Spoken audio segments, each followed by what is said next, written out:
मतलब ऐसा बोला जाता है कि ऑप्टिकल फाइबर जो है वो हमारे एक बाल से 1/100th इतनी पतली होती है, इतनी पतली होती है ऑप्टिकल फाइबर। अभी ऑप्टिकल फाइबर क्या करती है, ये कोई भी जो सिग्नल आता है, अब उस सिग्नल को बहुत ही क्विक तरीके से आगे पास ऑन करती है। तो इसके अंदर क्या ऐसी क्या प्रॉपर्टी आ रही है, हम कौन से सिग्नल लेते हैं, optical signal getting converted into electric signal. So यहाँ पे जो ऑप्टिकल फाइबर है, आप डायग्राम ऐसा बनाते हो। अब इसके अंदर आप क्या देखोगे, इसको बनाने का जो तरीका है, अभी ये तो इसका एक साइड व्यू है ना। और अगर इसको मैं सामने से देखूं तो तुम्हें ये ऐसी नजर आएगी, इसका सामने वाला फेस ये। तो इसमें ये जो अंदर वाली चीज होती है ये होती है कोर, और ये जो बाहर है ये है क्लैडिंग, राइट। और उसके बाहर एक कोटिंग होती है, कोटिंग, ठीक है। हमने क्या देखा, जो ये कोर है ना, कोर, इसका रिफ्लेक्टिव इंडेक्स ज्यादा होता है क्लैडिंग से। ये क्लैडिंग कुछ नहीं है, ये एक सिलिका की लेयर है, जैसे ग्लास होता है, शीशा, हम देखते हैं जैसे पतंग उड़ाते हैं, वो जो तार होती है उसमें वो जो ग्लास होता है वो सिलिका होता है। तो ग्लास बोल लो या फिर सिलिका बोल लो, ये जो कोर होती है ये फाइबर की होती है, फाइबर की, ठीक। तो इसका स्ट्रक्चर तो ये है कि कोर का रिफ्लेक्टिव इंडेक्स क्लैडिंग से ज्यादा होता है। अब सोचिए, अगर मान लीजिए आपकी लाइट यहाँ एंटर कर रही है, that means it is striking into the core. अब जो कोर से क्लैड बाहर जाना चाहेगी तो वो बाहर जाने नहीं देगा। हमारी टीआईआर की कंडीशन क्या है, डेंसर से रेयरर जाना। अब वो जब ये यहाँ स्ट्राइक कर रही थी तो ये डेंसर से रेयरर जाना चाहती है, पर ये जा नहीं पाई, क्यों? क्योंकि इसका angle of incidence critical angle से ज्यादा हो गया। तो ये क्या करेगी, इसके अंदर ही रिफ्लेक्ट होती रहेगी। आप समझ रहे हैं, इस तरीके से। तो इस तरीके से ये क्या होता है, मल्टीपल रिफ्लेक्शंस होते हैं। जो मैंने क्वेश्चन दिया था ना आपको, एक प्लेन मिरर में क्वेश्चन दिया था, नंबर ऑफ रिफ्लेक्शंस। तो इसमें क्या है, यहाँ पे टीआईआर हो रहा है, और टीआईआर की वजह से आपका सिग्नल बहुत दूर तक और बहुत ही क्विक तरीके से पास ऑन हो सकता है। So that is optical optical fibre based on TIR, ठीक है। एक सेकेंड, होता है, इसका रिफ्लेक्टिव इंडेक्स क्या होता है, 1.9 के अराउंड होता है, वेरी थिन होती है ये। और करती क्या है, इलेक्ट्रिक सिग्नल्स को ऑप्टिकल सिग्नल्स में कन्वर्ट कर देती है, ऑप्टिकल सिग्नल्स में कन्वर्ट करती है। इसका बेसिक समझ में आया? नहीं, इलेक्ट्रिक को ऑप्टिकल सिग्नल्स में। क्योंकि रीजन क्या है बेटे, क्योंकि ये जो प्रॉपर्टी है, ये ऑप्टिकल जो फाइबर है, अब जैसे मान लीजिए आपके पास बाहर से कोई मैसेज आता है, तो आपकी आंखों में कौन सी नर्व्स है, ऑप्टिकल नर्व्स, ऑप्टिक नर्व्स, ठीक है। तो वहां पे सिग्नल क्रिएट करके भेजती है। तो जो जिस जैसा सिग्नल होना चाहिए, पहले उस इलेक्ट्रिक सिग्नल को ये कन्वर्ट करेंगी, और इस नेचर का सिग्नल फिर आगे ट्रांसफर होता है। सही है। अब देखो एक बार, लिखो मत। अब मैं यहाँ पे कुछ इस तरीके से बना रहा हूँ, मुझे यहाँ पे इसमें एक टॉपिक पढ़ाना है, that is known as angle of acceptance. Angle of acceptance, सोचो, अगर मैं इसका साइड व्यू दिखाऊं तो कुछ ऐसा नजर आ रहा है कि नहीं आ रहा है? ये रहा, ये देखिए, ये मैंने थोड़ा सा बड़ा दिखाया आपको। ये इसका क्रॉस सेक्शन है। इस क्रॉस सेक्शन में आप क्या देख रहे हो, ये अंदर कोर है, बाहर क्या है, क्लैडिंग है। तो मैंने क्या देखा कि ये कोर है, ये क्या है, क्लैडिंग है। तो और मुझे ये पता है कि जो म्यू कोर है वो क्लैडिंग से ज्यादा होता है। डन। क्या हुआ, लाइट, आप इसमें क्या करो, एक सिमेट्री बनाइए, एक्सेस, और यहाँ पे आप लाइट को एंटर कराइए। यहाँ पे लाइट एंटर करी, बोलो, क्या ये रेयरर से डेंसर जा रही है कि नहीं जा रही है? जा रही है। तो ये बेंड करेगी कि नहीं करेगी? अभी अभी क्या नजर आ रहा है मुझे, ये जो एंगल है, ये वाला एंगल, दैट इज थीटा ए, इसको बोलते हैं एंगल ऑफ एक्सेप्टेंस। अब मुझे इसके बारे में ही पता करना है। सो रेयरर से डेंसर है तो टुवार्ड्स नॉर्मल बेंड कर दे।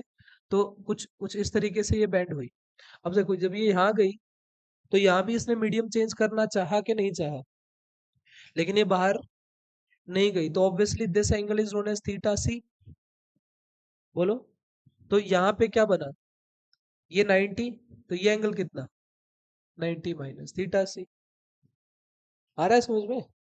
ये कहाँ जाएगी, कहाँ जाएगी, अगर मैं इसको थीटा सी मान रहा हूँ तो इसके parallel. Critical angle is that angle of incidence जिसके ऊपर refracted ray goes parallel to the interface. ये ऐसा हो गया। अभी देखो, अगर तुम कहीं पर भी किसी पॉइंट पे फॉर्मूले भूल रहे हो, आपको ये डायग्राम याद है, आपको इस पॉइंट पे स्नेल्स लॉ लगाना है, इस पॉइंट पे स्नेल्स लॉ लगाना है, दैट्स इट। और इसके अंदर कुछ नहीं है। ठीक। देखो, अगर ये 90 माइनस थीटा सी है, यू सी, यहाँ पे अगर ये एयर से आ रही है और किसी म्यू वन में जा रही है, जैसे आपके नोट्स में मैंने यहाँ पे इसको कोर को म्यू वन माना है, इसको म्यू वन माना है, इसको क्या माना है, म्यू टू। तो म्यू ए से कहाँ गई, म्यू वन में गई। लो, म्यू ए में कौन सा एंगल बन रहा है, लिखो मत, एक बार सुनो बेटे। Mu A sine theta A equals to mu one sine 90 minus, sine 90 minus theta C becomes what, cos theta C. So mu A sine theta A equals to this, है ना। अब देखो, ये जो cos थीटा सी है, अब आपको एक बात पता है, अगर मैं यहाँ पे स्नेल्स लॉ लगाने लग गया, ये लाइट कहाँ से कहाँ जाना चाहती है, क्या ये म्यू वन से म्यू टू में जाना चाहती है। और अगर आपको याद हो, मैंने टी आई आर में साइन थीटा सी की वैल्यू 1/म्यू लिखवाई थी, और इसमें मैंने कहा था लाइट जहां से आ रही है उसका है विद रिस्पेक्ट टू जहां जा रही है। हमने वो पानी वाला एग्जांपल लिया था, पानी में से लाइट बाहर जा रही थी, तो हमने क्या लिखा था, म्यू वन का लिखा था विद रिस्पेक्ट टू टू। कोई प्रॉब्लम, क्या लिखूं इसको, क्या ये mu one by mu two नहीं है। अब सोचो, ये कब आया, जब मैंने इस पॉइंट के ऊपर स्नेल्स लॉ लगाया, सही है ना। तो अब यहाँ से अगर मेरे पास साइन थीटा सी है, तो it is acting like perpendicular, it is acting like hypotenuse. आप अपनी ट्रायंगल बना लो। अगर ये थीटा सी है, परपेंडिकुलर म्यू वन है, ये क्या है, म्यू टू है, तो ये कितना आएगा, म्यू टू का स्क्वायर माइनस म्यू वन का स्क्वायर। और मैं यहाँ से cos थीटा से निकाल सकता हूँ कि नहीं, बेस कितना है, mu two square minus mu one square under root by hypotenuse. Doubt है, उल्टा लिखा मैंने। हम्म, नहीं नहीं, ये ठीक कह रहे हैं, म्यू वन, ये mu one by mu two आएगा, म्यू टू ऊपर जाएगा, सो दैट इज म्यू टू। और ये क्या है, mu one, so that is mu two. ये क्या है, mu one, so that is mu one square minus mu two square, है ना। ये हो गया। तो हाइपोटेन्यूज है ये। अब भर दो इसके अंदर, बोलो म्यू ए कितना होता है, म्यू ए कितना होता है एयर का, वन। तो ये तो वन हो गया। अब बात आ रही है साइन थीटा ए की, equals to mu one root mu one square minus mu two square by में म्यू वन। कुछ गड़बड़ कर रहे क्या, बाय में म्यू वन, नहीं। देखो, कुछ लोग इसको साइन कोस थीटा सी को one minus sine square theta C लिख देते हैं, हमने ऐसे कर लिया, ये म्यू वन से म्यू वन क्या हो गया, कैंसिल। तो यहाँ से थीटा ए कितना आ गया, sine inverse root mu one square minus mu two square. ये होता है एंगल ऑफ एक्सेप्टेंस। क्या बताता है ये देखो, यहाँ पे आपको देखना है, अगर आई थीटा ए से बड़ा हो जाए और अगर आई थीटा ए से छोटा हो जाए। यहाँ पे उल्टा है, अगर आपका आई थीटा ए से बड़ा हो रहा है तो यहाँ पे टी आई आर नहीं होगा, नो टी आई आर। इतना या इतने से बड़ा है, बड़ा थीटा ए से, मतलब थीटा ए से छोटे पे तो एंगल ऑफ एक्सेप्टेंस आएगा ही नहीं। अगर मान लीजिए 30 डिग्री है, आपकी लाइट 30 डिग्री पे एंटर कर रही है, तो कर जाएगी एंटर, ज्यादा पे भी कर जाएगी, 29 पे नहीं करेगी, है ना। तो एंगल आई अगर लेस देन थीटा ए है, तो वो angle no T I R, तब टी आई आर होगा ही नहीं। क्यों नहीं होगा, क्योंकि यहाँ पे फिर ये बनेगा ही नहीं, ये क्रिटिकल एंगल अचीव होगा ही नहीं। तो यहाँ पे टी आई आर हो जाता है और यहाँ पे टी आई आर नहीं होता, सही है। So that is known as angle of acceptance. इसको याद रखिए, theta A equals to sine inverse mu one square minus mu two square. याद रखने का तरीका, ये म्यू वन कोर का है और ये क्लैड का है, या फिर ये डेंसर का है, या फिर ये रेयर का है। अब जैसे आपको ठीक लगे आप वैसे याद कर सकते हो। उतार लीजिए इसको। करो। A bulb is lit at d depth below in a liquid below in a liquid of refractive index mu. I repeat, a bulb is lit at d depth below in a liquid of refractive index mu. Find out radius of area. Find out radius of area by which light escape by which in air light escape in air, and also find out the minimum area of the disk, and also find out the minimum area of the disk required to place on the surface of liquid so that so that so that no light escape through it so that no light escape through it. ठीक है।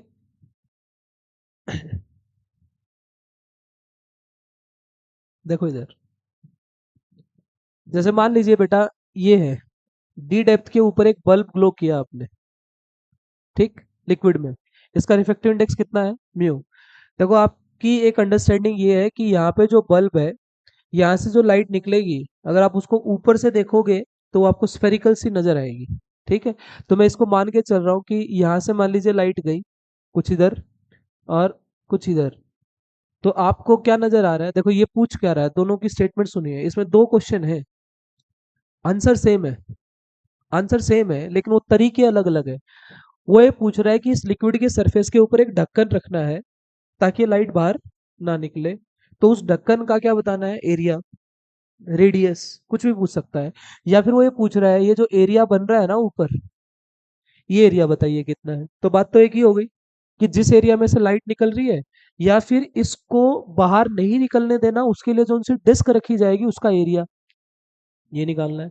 अब सोचो, अब मुझे इसमें से light निकलने नहीं देनी, दैट मीन्स मेरी लाइट अगर यहाँ जाके इंसिडेंट हो रही है, तो ये मेरा एंगल है theta C, where it goes parallel. मुझे बाहर निकलने नहीं देनी, तो ये थीटा सी एंगल कितना बन गया, 90 डिग्री। और मुझे ये पता है कि ये जो साइन थीटा सी आएगा, क्या ये 1/म्यू नहीं आएगा, ये तो कंप्लीट है। ठीक है, आप देख रहे हो TIR कहाँ कैसे यूज हो रहा है। अब इसके अंदर ये डेप्थ कितनी है, डी। अगर मैं इसको देखूं थीटा सी को, ये कितना है, ये भी तो थीटा सी ही है। और अगर मैं इसको देखूं तो क्या तुम्हें ऐसा नहीं लग रहा ये आ रहा है रेडियस, इस एरिया की रेडियस नहीं दिख रही आपको ये। तो मैं इसमें से ये परपेंडिकुलर बन गया, ये बेस बन गया, तो मैं यहां से टेन थीटा सी निकाल लेता हूं, तो R/D हो गया ये, सही है। तो tan theta C is R/D। मुझे चाहिए क्या, मुझे तो R चाहिए, तो what is R here, R is D tangent theta C. बोलो, आपके पास साइन थीटा सी है, तो टेन थीटा सी आने में क्या प्रॉब्लम है, क्या आएगा, ये क्या है परपेंडिकुलर, ये क्या है हाइपोटेन्यूस, ये थीटा सी, ये म्यू, ये वन, तो ये कितना बचा, -1। तो मैं अगर इस ट्रायंगल से टेंजेंट थीटा सी निकालूं तो 1/√μ² -1 आ गया, P/B, सही है। तो यहां भर दो, R = D, बोलो, √μ² -1। तो क्या ये तो रेडियस आ गई। अगर ये रेडियस आ गई तो मैं एरिया देखूं तो यहां से S I, area is πr², कितना आ गया, πr² इज D²/μ² -1। और आई थिंक आपने देखे भी होंगे ये डायरेक्ट रिजल्ट यूज होते हैं। ठीक है, तो आप सिंपली समझिए, बल्ब यहाँ लिट किया पानी में, लाइट डेंसर से रेयर जा रही है, तो TIR की कंडीशन तो बन रही है। तो जिस जिस पे जाके टकराई वहां पे स्नेल्स लॉ लगाया, और यहाँ जो थीटा सी है ये, इसको मैंने यहाँ से सॉल्व किया इस फॉर्मेट में, और मैंने जो साइन थीटा सी था यहाँ से क्या निकाल लिया, यहाँ पुट किया, रेडियस भी आ गया और क्या आ गया, एरिया भी आ गया। उतार लीजिए, कर दिया स्टार्ट। लो जी। सुनो भाई, जो नेक्स्ट टॉपिक है, एक बार छोटा सा रिकैप देख लो। मैंने आपको अभी क्या सिखाया, रिफ्रैक्टिव इंडेक्स, उसके बाद स्नेल्स लो, है ना, ये Snell's law plus glass slab. Glass slab में दो शिफ्ट आए थे, लेटरल शिफ्ट, नॉर्मल शिफ्ट। यहाँ हमने इसको एक पार्ट बोला, उसके बाद सेकंड पार्ट चल रहा है जिसमें मैंने आपको टीआईआर सिखाया है। टीआईआर में जो काम की चीजें हैं वो एक तो कौन है, राइट एंगल आइसोसेलेस प्रिज्म, और right angle isosceles prism plus आज जो सिखाया ऑप्टिकल फाइबर। सही है, यहाँ पे प्रिज्म आया था, ये कौन सा था, right angle isosceles prism. Plus इसके साथ आपने एक टॉपिक अभी स्टार्ट करना है, that is known as a prism. ये अलग से प्रिज्म पढ़ना है। यहाँ से एक ही फॉर्मूला निकल के आता है, साइन थीटा से इक्वल्स टू 1/μ। ठीक, कंडीशन अप्लाइड, आपको ये लगाना आना चाहिए। फॉर्मूला सिंगल एक फॉर्मूला है यहाँ पे, ठीक है। ये किसका म्यू है, डेंसर का with respect to rarer. Optical fibre में हमने एंगल ऑफ एक्सेप्टेंस की बात करी, जो कि μ1² माइनस μ2² आया। ये फॉर्मूला आपको सिर्फ ऑप्टिकल फाइबर में नहीं, और एक दो क्वेश्चंस में नजर आएगा लगता हुआ सेम फॉर्मेट में, ठीक है। अभी हम इसको किसके साथ कनेक्ट कर रहे हैं, प्रिज्म के साथ। सुनिए, अभी जो प्रिज्म है, प्रिज्म में दो टॉपिक होते हैं बेटे, एक होता है रिफ्रैक्शन, एक होता है डिस्पर्जन। रिफ्रैक्शन का मतलब क्या होता है, बेंडिंग। रिफ्रैक्शन का मतलब होता है बेंडिंग, और इसका मतलब क्या होता है, स्प्लिटिंग ऑफ लाइट। कौन सी लाइट, वाइट लाइट, इनटू, हाँ, इनटू 7 कॉन्स्टिट्यूएंट कलर्स, है ना, ये होता है जी। तो सबसे पहले तो हम ये पढ़ेंगे, रिफ्रैक्शन क्या। मुस्कान को याद है कुछ रिफ्रैक्शन में, हम्म, हल्का फुल्का क्या क्या निकल के आता था इसमें, एक बार पेन छोड़ दो सिर्फ। मैं ये चाहता हूँ आपका ध्यान प्रोसीजर पे होना चाहिए, रिजल्ट पे नहीं होना चाहिए अभी फिलहाल, ठीक है। देखो, अभी मैंने एक प्रिज्म लिया, अच्छा इसको लिखवाने की जरूरत तो नहीं है मेरे ख्याल से। प्रिज्म के अंदर 3 rectangular surfaces, 2 triangular surfaces, 3 rectangular plus 2 triangular, ये कंपोजिशन होता है ना। दो आगे से दिखी कुछ इस तरीके से, ये यहाँ पे बना लो, दिखता है ना, कुछ ऐसे बनाते थे, मेरे को ध्यान नहीं। तो सामने से दो दिख रही है, इधर साइड में दो रेक्टेंगल, और नीचे रेक्टेंगल। समझ में आ रहा है मेरी बात। सो यहाँ पे हम क्या देख रहे हैं कि 3 रेक्टेंगुलर और 2 ट्रेंगुलर सरफेसेस से एक फिगर बनती है नोन एज अ प्रिज्म। ऊपर देखो वहां क्या लिखा है मैंने, थर्ड पॉइंट पे ग्लास स्लैब। 10th क्लास में एक पॉपुलर सवाल होता था बच्चों के बीच में कि what is the difference between glass slab and prism. कि ग्लास स्लैब पे लाइट गिरती है तो वो बेंड होती है सिर्फ, लेकिन इसमें तो स्प्लिट भी हो जाती है। तो ऐसा क्या उनके अंदर डिफरेंस हुआ, तो इनका जो डिफरेंस होता है वो है ऑप्टिकल डेंसिटी का। आप ग्लास स्लैब को देखोगे वो थ्रू आउट सेम मिलेगी, उसकी यूनिफॉर्म डेंसिटी मिलेगी, पर इसकी डेंसिटी यूनिफॉर्म नहीं होती। आप क्या देख रहे हो, नीचे ज्यादा है, ऊपर कम है। जो ये दो दो रेक्टेंगुलर सरफेसेस के बीच में जो एंगल होता है, that is known as angle of prism. ठीक, अब सबसे पहले हमने लाइट डाली, नॉर्मल बनाओ, नॉर्मल बना दिया, बनाया, लाइट बेंड हुई, मैंने इसको आई माना, इसको क्या माना, R1। आप सोचिए क्या इस लाइट को जाना तो यहाँ था, फिर आपने यहाँ पे फिर से देखा अवे फ्रॉम नॉर्मल, ये मैंने इसको R2 मान लिया, इसको मैंने एंगल E मान लिया। जो फाइनल एमर्जेंट रे है वो यहाँ निकली, इसका मतलब आप इसको पीछे मिलाइए, दैट मीन्स इसको ये अपना रास्ता, ये वाली अपना रास्ता इतना भटक चुकी है, तो दैट इज डेल। ये सारा खेल इसी का है इसमें, एंगल ऑफ डेविएशन का, कि अपने रास्ते से कितना बेंड हुई। अब एक काम करते हैं, प्रैक्टिस करने के लिए हम इसको P मान लेते हैं, इसको Q मान लेते हैं।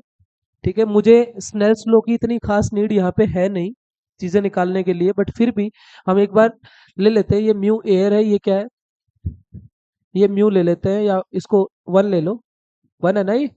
ठीक है, तो प्रिज्म का रिफ्रैक्टिव इंडेक्स कितना है, म्यू। स्टार्ट करते हैं, एक एट पी स्नेल्स लॉ लगाओ।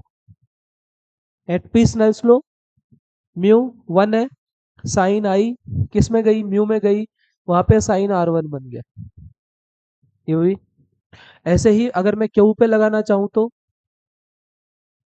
Mu sine r equals to one, one sine e, मैंने इसको माना, ये स्नेल्स लॉ हो गए। नाउ डू वन थिंग, ये आपको नजर आ रहा है, इसको मैं एंगल ओ मान लेता हूँ, ये। तो इस छोटे वाली ट्रेंगल में मुझे एक चीज समझाना, ये जो नॉर्मल है, क्या नॉर्मल कितना एंगल बनाता है टोटल, देखो ये कितना है टोटल, आई, तो ये पूरा भी तो आई है, नहीं आया समझ, ये जो डॉटेड लाइन है ये पूरा आई है ना, तो ये जो छोटा बचेगा एंगल, ये कितना बचेगा, आई माइनस आर वन, और ये कितना बचेगा, ई माइनस आर टू। मैं थोड़ा सा इसको जूम करके बना रहा हूँ, ये देखो मेरे पास जो ये ऊपर ट्रेंगल दिख रही है, ये वाली छोटी ट्रेंगल, क्या इस छोटी ट्रेंगल में कुछ ऐसा नहीं बन गया, जिसमें ये डेल बन रहा है, ये आई माइनस आर वन बन रहा है, ये ई माइनस आर टू बन रहा है। क्या एक्सटीरियर एंगल दो बराबर होगा, तो बोलो del equals to I minus are one plus E minus r two, done हो गया। क्या मैं इसको लिखना चाहूं तो i plus E minus are one plus are two लिख सकता हूँ कि नहीं, ये वो फॉर्मेट है जहां से सारी चीजें निकल के आएंगी तुम्हारी, i plus E minus are one plus are two. अब देखते हैं, मुझे एक बात बताओ, क्या ये जो एंगल ए है एंगल ओ है, इन दोनों का सम, क्या ये एंगल 90 नजर आ रहा है आपको, देखो ये ए, ये पी, ये ओ, ये क्यू, इसमें क्यू पे जो एंगल देखोगे वो 90 डिग्री, पी पे एंगल देखोगे वो भी 90 डिग्री, 90 90 प्लस 180, दो अपोजिट एंगल का सम 180, क्वाड्रिलेटरल में दो अपोजिट एंगल का सम 180 आ गया। तो मेरे पास देखो एक तो ये हो गया, उसके बाद मैं जो सेकंड सॉल्व कर रहा हूँ, मैंने लिखा है angle A plus angle O, क्या है तुम्हें 180 नजर आ रहा है कि नहीं आ रहा है, अगर मैं ये एंगल का साइन हटा दूं, सिंपल ए प्लस ओ कितना है 180 डिग्री। अब ये छोटे वाली ट्रेंगल देखो, इस छोटे वाली ट्रेंगल में क्या R one plus are two plus O equals to 180 degree, क्या मैं इन दोनों को इक्वेट नहीं कर सकता, ये दोनों किसके बराबर है, तो इसका मतलब r one plus are two plus O equals to A plus O. तो जो r one plus are two आ रहा है, क्या वो ए नहीं आ रहा, ये वो दूसरा इंपॉर्टेंट रिजल्ट जिससे सब कुछ निकलता है। आप इसको इसको फर्स्ट अगर मान रहे हो, इसको सेकंड मानो, तो पुट सेकंड फर्स्ट, बोलो del equals to I plus E minus, ये आ गया। और तुम्हारे 10th क्लास में एक डायरेक्ट रिजल्ट सिखाता था टीचर, कि del plus A I plus ई के बराबर होता है, del plus A I plus ई के बराबर होता है। अब देखो मेरे पास जो रिजल्ट निकल के आ रहे हैं वो क्या निकल के आ रहे हैं, एक तो del I plus E minus are one plus are two, r one plus are two A के बराबर, और del equals to i i plus E minus A आ गया, सही है। करते क्या है, देखो ये जो है ना, याद रखना, ये एंगल ऑफ प्रिज्म ना बहुत छोटा होता है, और ये जो एंगल ऑफ प्रिज्म और ये एंगल आई है सब छोटे स्मॉल एंगल्स है। तो आप इसको थोड़ा सा मॉडिफाई करते हो, ये साइन आई अप्रोक्सीमेटली आई हो जाता है, तो बोलो आई कितना हो गया, म्यू आर वन, और आई ई कितना हो गया, यहाँ से आर टू कितना हो गया, e, e equals to mu are two हो गया कि नहीं हो गया, किस किस को नहीं आया समझ, बेटे for small angles sine i becomes i, sine are one becomes r one, accordingly मैंने लिख दिया। तो i equals to mu are one, e equals to mu are two, done. चलो अब मेरे पास जो रिजल्ट आया था कौन से वाला, कहाँ गया ये वाला, बोलो del equals to I plus E minus A आया कि नहीं आया। अब ये देख लो, ये जो हैशटैग मैं जो सॉल्व कर रहा हूँ, ये फॉर स्मॉल एंगल्स कर रहा हूँ, आई ई एंड आर या फिर ए, है ना। ये बहुत छोटे एंगल है, सोचो। I is what, mu are one, e is what, that is A, can I write mu are one plus are two minus A, so this r1 plus r2 is again what, a, so mu into a minus a, so this is mu minus 1 into a, so del this, देखा होगा, del equals to mu minus one into A. आप सिर्फ ये देखिए development कैसे हो रही है। पहले नॉर्मली ट्रायंगल की प्रॉपर्टी लगाई, दो रिजल्ट निकाले, इसको उसमें पुट किया, एक रिजल्ट आया, इसको और मॉडिफाई किया, असली फॉर्मूला ये रहा, लेकिन इसको भी हमने क्या करा, ये अप्रोक्सीमेशन है, क्या है ये, अप्रोक्सीमेशन, सही है। तीन हो गए। उसके बाद देखिए यहाँ क्या आ रहा है।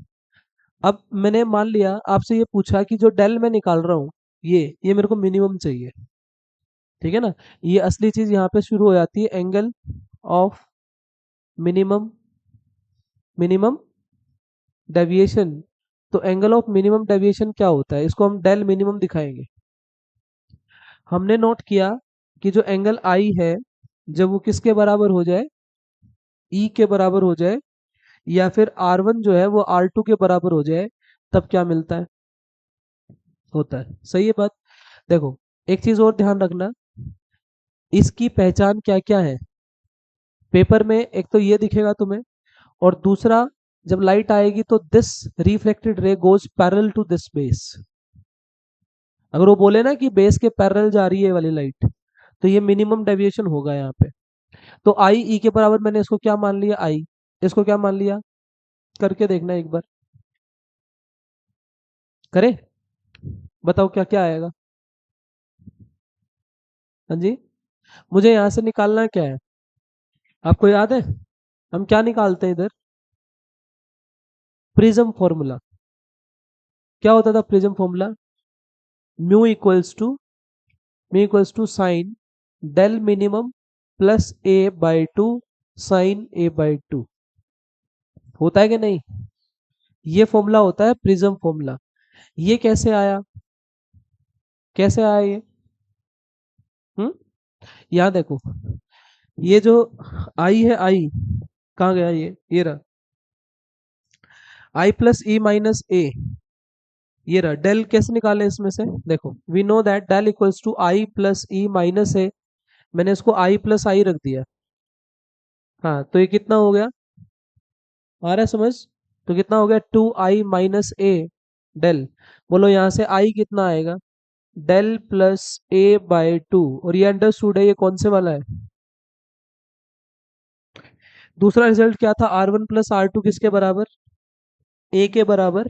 तो मेरे पास ये R two R equals to A, और आर की वैल्यू कितनी हो गई, ए बाय टू हो गई। आप इनमें से इसको ले लो, पहले वाली को, इसमें साइन आई भर दो, यहाँ से म्यू आ जाएगा, म्यू आना होगा तो यहाँ से भी आ जाएगा। तो यहाँ पे देखो मैंने क्या लिया, sine I equals to mu sine are one, R one को तो मैंने क्या माना था, आर ही माना था, तो आर तो ये रहा, तो म्यू रख दो उधर, तो sine I by sine R आ गया कि नहीं आ गया, तो साइन आई की वैल्यू कितनी है, ये रहा। तो आप जैसे इसको पुट करोगे यहाँ पे आई और R, you will get this expression, so known as what, prism formula. अब देखो प्रिज्म फॉर्मूला आया ही तब जब क्या था, ठीक है, तो इसमें कोई कंफ्यूजन नहीं है किसी तरीके की कब कौन सा फॉर्मूला लगाना है। ये आपको रिजल्ट्स याद होने चाहिए, del equals to mu minus one into A, I plus E minus A is the best result, यहीं से सब कुछ निकल के आया। आपने देखा मैंने स्नेल्स लॉ लगाया, and Snell's law got approximated to I equals to mu are one equals to mu are two, and accordingly I solve. सही है, उतारिए इसको फटाफट। इसमें फिफ्थ पॉइंट है ये, मैक्सिमम डेविएशन, मैक्सिमम डेविएशन में डायरेक्ट लिख लो कि एंगल आई 90 हो, और जो आर वन है वो कितना हो, sine inverse one by mu, ठीक है। यहाँ पे मैक्सिमम डेविएशन हो जाता है। अब इसके अंदर एक ग्राफ आता है, graph between del and I, del and I, ये लो, ये जो ग्राफ बनाया जाता है कुछ ऐसे बनाया जाता है, राइट। इसमें क्या देखते हो, देखो ये जो नीचे वाला सबसे लोवेस्ट पॉइंट है, क्या तुम्हें ऐसा लग रहा है यहाँ पे डेल इज मिनिमम? बस ये समझाया जाता है कि यहाँ पे आई ई के बराबर होता है, तब ये डेल मिनिमम आ जाता है। डन। अब इसके अंदर मैं अगर इसको समराइज करूं, देखो इधर, इसको समराइज करते हैं। पहला, क्या आपने आई प्लस ई क्या पढ़ा था, del I plus E minus are one plus are two. अगले में आपने पढ़ लिया कि R one plus are two तो ए होता है, फिर उसके बाद आपने अप्रोक्सीमेशन लगा दिया, वहां पे म्यू माइनस वन इंटू ए भर दिया। यही थे ना वो तीन फॉर्मूले। उसके बाद उसके बाद आपने मिनिमम डेविएशन की कंडीशन देखी, आर वन आर टू के बराबर हो जाए, और यहाँ से आपने म्यू निकाल लिया। क्या ये मिनिमम डेविएशन की कंडीशन है? Sine del minimum plus A by two by sine A by two. और जो पांचवी बात है, एक दो तीन चार, ये पांचवी ये रही, एंगल आई 90 और आर वन कितना है, साइन इनवर्स 1/μ। डन। इसके बाद आता है dispersion of light. Dispersion of light is what, splitting into 7 colours. ये देखो देखने में ना ये इतने ही है, ये टॉपिक कुछ नहीं है इसके अंदर। ये यूं हो जाता है कि पता नहीं ऑप्टिक्स ऑप्टिक्स में पता नहीं क्या है। अब इधर जो नेक्स्ट टॉपिक आ रहा है डिस्पर्जन, क्या होता है dispersion? Splitting of white light into 7 colours, to 7 constituent colours, constituent colours. सही है। अब मान लीजिए, ये देखो, हम लाइट पहले ऐसे भेज रहे हैं, अब ये बेंडिंग हो रही है यहाँ पे, तो बेंडिंग आप क्या दिखाते हो, कुछ इस तरीके से दिखाते हो, ठीक है। तो यहाँ पे फिर से बेंडिंग होती है, काइंड ऑफ। सही है। कितनी बनाई मैंने, तीन तीन छह बना दी, एक और बना लीजिए। ये कहाँ ऑब्जर्व हुई, किसी फोटोग्राफिक प्लेट के ऊपर, ठीक है। ये फोटोग्राफिक प्लेट इसमें आपने क्या देखा, मुझे विबग्योर मिला, यही होता है ना स्प्लिटिंग। अच्छा, अगर मान लो मैं इस डायग्राम में से एक अलग से एक डायग्राम बनाऊं, और जिसमें मैं सिर्फ वो कलर दिखा दूं जो मैक्सिमम और मिनिमम डेविएट हुए हैं। कौन सा मैक्सिमम डेविएट हुआ है, वॉयलेट। कैसे बनाना है, देखो, यहाँ से एक बार इधर देखना, ये इधर गया, और ये कुछ इधर गया था, और फिर हम कुछ इस तरीके से बेंडिंग दिखा रहे थे, दिखा रहे हैं ना, ये और ये कुछ इस तरीके से। सोचो इस लाइट को जाना कहाँ है, यहाँ जाना है। क्या मैं रेड कलर वाले को सबसे पीछे मिलाऊं, तो मेरा ये डेल रेड नहीं बन गया, कि ये अपने रास्ते से इतना भटक गई। और अगर मैं इसको देखूं तो ये अपने रास्ते से इतना भटक गई, डेल वॉयलेट। तो आप क्या देख रहे हो कि वॉयलेट वाला कलर सबसे ज्यादा डेविएट हो रहा है, रेड। कैसे कैसे एक्सप्लेन करें इसको, जो म्यू है is inversely proportional to lambda. अगर मेरा लेमडा रेड का ज्यादा है वॉयलेट से, तो ऑब्वियसली उसका म्यू रेड। देखो बोलने का सही तरीका, रेड का लेमडा ज्यादा, उसके लिए यानी कि रेड के लिए उस प्रिज्म का रिफ्रैक्टिव इंडेक्स कम, तो ये mu R is less than mu violet. तो जितना रिफ्रैक्टिव इंडेक्स कम उतनी बेंडिंग कम, तो इसलिए डेल रेड कम as compare to del violet. बात समझ में आ गई। तो यहां से हम निकालेंगे कि एंगुलर डिस्पर्जन क्या होता है। हम यहाँ पे एंगल की बात कर रहे हैं, एक है डेल आर, एक है डेल वी। क्या ये एक्सट्रीम कलर्स है, एक्सट्रीम कलर्स। तो एक्सट्रीम कलर्स के एंगल ऑफ डेविएशंस के बीच का जो डिफरेंस होता है is known as angular dispersion. सही है। यहाँ पे हेडिंग डालना सबसे पहले एंगुलर डिस्पर्जन। एंगुलर डिस्पर्जन में क्या होता है, इसको ना थीटा से दिखाते हैं, क्या बोला मैंने? Difference between angle of deviations of of of extreme colours of spectrum. कौन कौन से? Red and violet. Red and violet यही होता है। बोलो, क्या मैं लिख दूं del violet minus del red is my theta here?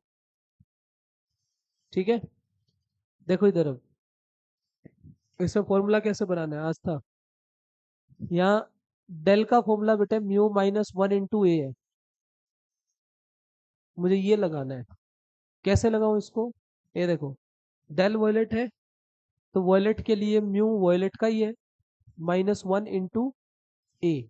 आगे mu red minus one into A, prism तो वही है ना। बोलो, खोले इसको। क्या नजर आ रहा है? Mu violet minus mu red minus A plus A cut जाएंगे, ए कॉमन आ जाएगा तो थीटा ये आ गया। सही है। वहां जो फॉर्मूला ये होता था यहाँ पे ये फॉर्मूला होता है, mu V minus mu red into A. ये क्या आ गया? एंगुलर डिस्पर्जन आ गया। ठीक है, इसमें पहला हैशटैग ये रहा। दूसरा हैशटैग क्या है? Combination of prism. ये जो 10th क्लास में तुम्हें सिखाते थे उल्टा रख दो, लाइट वापस रिकम्बाइन हो जाती है, ऐसा देखा था? ऐसा लाइट आती थी और यूं की यूं निकल जाती थी, पहले टूटी, इसने जोड़ दी, वापस वाइट निकल गई। तो ये तुम्हारे 12th क्लास में एनसीईआरटी में मेंशन है। ठीक है, देखो एक बार सुनना इधर। मैंने मान लीजिए यहाँ पे थीटा, मैंने दो प्रिज्म ले लिए, प्रिज्म नंबर 1 और प्रिज्म 2। सही है। पहले प्रिज्म का रिफ्रैक्टिव इंडेक्स है म्यू और उसका एंगल ऑफ प्रिज्म कितना है? ए। ऐसा क्यों माना मैंने? आप ध्यान से नोट करो, कोई भी ऐसा फॉर्मूला है जिसमें म्यू और ए के अलावा कुछ है? नहीं। मतलब प्रिज्म की दो दो प्रॉपर्टी है, एक तो ये वाली और एक इसका म्यू। तो इसको क्या मान लिया मैंने? म्यू डैश और इसको ए डैश। डन। चलो, तो मुझे बताना, अगर मैं थीटा नेट देखने लग जाऊं दोनों की वजह से, theta net is what? Total angular dispersion, so that is given by theta one plus theta to. जो पहले ने डिस्पर्जन दिया और जो दूसरे ने दिया, तो theta one is what? Mu V minus mu R into A plus theta two is mu V dash minus mu R dash into A dash, that is theta net. और अगर मान लीजिए दो प्रिज्म है तो दो प्रिज्म डेविएशन भी तो करेंगे, तो डेविएशन करेंगे तो क्या लिख दें? Del net. What is del net? Del one plus del two. What is del one? Mu minus one, mu minus one into A plus, हो गया। अब यहां से इन्होंने क्या कहा, ये दो निकल गए मेरे पास। ये कौन है बेटा? लिखो मत, अभी सुन लो। ये क्या है? डिस्पर्जन। ये क्या है? डेविएशन। आपके दो पॉइंट बनते हैं, ये एनसीईआरटी के पॉइंट है, एनसीईआरटी में क्वेश्चन भी है इनका। ठीक है, क्या? Deviation without dispersion, deviation without dispersion. Dispersion नहीं हुआ, लाइट नहीं टूटी, डेविएशन हुआ? हुआ। जो नहीं हुआ उसको पकड़ो, कौन नहीं हुआ? ये रहा डिस्पर्जन। मैं इन दोनों की बात कर रहा हूं, तो थीटा नेट कितना हो गया? किसके बराबर है? Into A plus mu V dash minus mu R dash into A dash. आगे अगर मैं यहाँ से ए डैश निकालना चाहूँ तो कहना है क्या आएगा? Mu V minus mu R into A by में mu V dash minus mu R dash. क्या माइनस नहीं आ गया? ये जो माइनस आएगा ना, माइनस आ गया समझ? ये जो माइनस है, ये माइनस क्या दिखाता है? Inverted prism. ये इसका प्रूफ है कि अगर आपको डेविएशन करना है, डिस्पर्जन नहीं करना है, मतलब जैसी लाइट आई थी वैसी ही निकालनी है, व्हाइट लाइट आई व्हाइट लाइट निकल गई, साथ में नहीं टूटी हुई दिखानी, तो ऐसा करना पड़ेगा। मतलब एक प्रिज्म को दूसरे प्रिज्म से उल्टा रखना पड़ेगा। So here it is. सही है। अच्छा, अगर मान लीजिए मैं बोल देता आपको क्या, डिस्पर्जन हो रहा है लेकिन डेविएशन विदाउट डेविएशन, तो again I'll put del net equals to 0. So that is mu minus 1 into a plus mu dash minus 1 into a dash। और यहाँ से मैं a dash निकालूँ तो क्या वो माइनस का mu minus 1 into a bye में। अगेन यू सी, इस केस में भी आपको डिस्पर्जन में, मतलब डिस्पर्जन कराना है लेकिन डेविएशन नहीं कराना। इसका मतलब समझ रहे हो? देखो, इसका मतलब कुछ ऐसा हुआ, अगर आपने दो प्रिज्म को रखा, आपने कहा है डिस्पर्जन तो हो रहा है, इसका मतलब 7 कलर में लाइट टूटी। अब वो 7 कलर में लाइट टूटी, अब सोचो अगर मान लीजिए रेड कलर यहाँ से आया ना, तो रेड कलर यहीं से निकलेगा, उसका डेविएशन नहीं दिखाना। मतलब यहाँ बेशक वो बेंड हो लेकिन बाद में वो इसी रास्ते से निकल जाए। तो डेविएशन नहीं होता, डिस्पर्जन होता है, तो तब भी हमें कैसे रखने हैं, दो प्रिज्म उल्टे रखने, यहाँ भी उल्टे रखने। ये ए है और ये क्या है, ए डैश। ये क्या है, ए, और ये क्या है, ए डैश। ठीक, एक टॉपिक। उसके बाद जो लास्ट इसमें बोलता है वो क्या होता है, डिस्पर्सिव पावर। लास्ट टॉपिक होता है इसके अंदर मीन एंगुलर डिस्पर्जन बाय में मीन डेविएशन, यानी कि theta M by del M. Theta M by में डेल एम, क्या लिखा मैंने इसको, mean dispersion, mean angular dispersion, है ना, और ये मीन डेविएशन। इसको बेटा ओमेगा से दिखाते हैं, मीन डेविएशन। क्या इनका फॉर्मूला बता सकते हो, थीटा मीन का क्या होता है?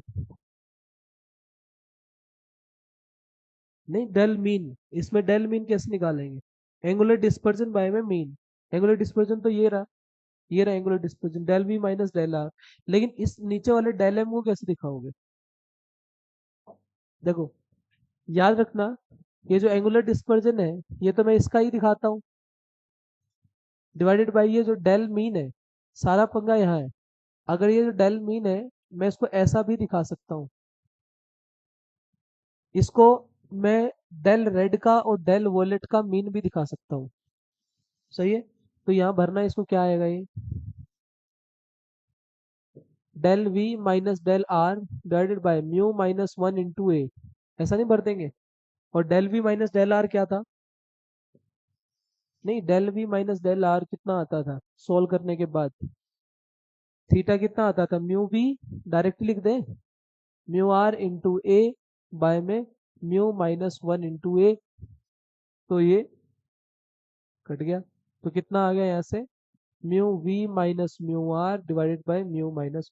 तभी तो मैंने लिखा था क्या, इन दोनों का, इसका एंगुलर डिस्पर्जन में किस में लेता हूँ, वोलेट और रेड का ही लेता हूँ, और इसमें म्यू माइनस 1 में इंटू ए मैंने यहाँ से भर दिया। कोई प्रॉब्लम इसमें? तो इस तरीके से डिफाइन होती है ओमेगा। इधर ऊपर वाले का मीन, मीन मैंने शायद गलत लिखा है, आप इसको एंगुलर डिस्पर, आप मीन भी लिख दोगे तो उसमें भी आप यही लोगे, इन दोनों का। समझ रहे हो? तो थीटा, अब यहाँ पे लगता है ऐसे है कि del V minus del R, theta है वो बाय 2 आप सोच रहे थे, नहीं, एंगुलर डिस्पर्जन बाय में मीन डेविएशन। ये तीन चीजें आती है भाई निकल के, कर लोगे। अच्छा, एक चीज और ध्यान रखना, कई बार ये जो म्यू होता है, ये म्यू, ये भी तो मीन ही है, जब आओगे आपने ये म्यू मीन भरा है तो म्यू मीन कैसे लिखोगे, mu R plus mu violet by 2, तो दैट इज ओमेगा। सही है, बता लीजिए, ये टॉपिक भाई यहाँ पे आपका खत्म हो जाता है।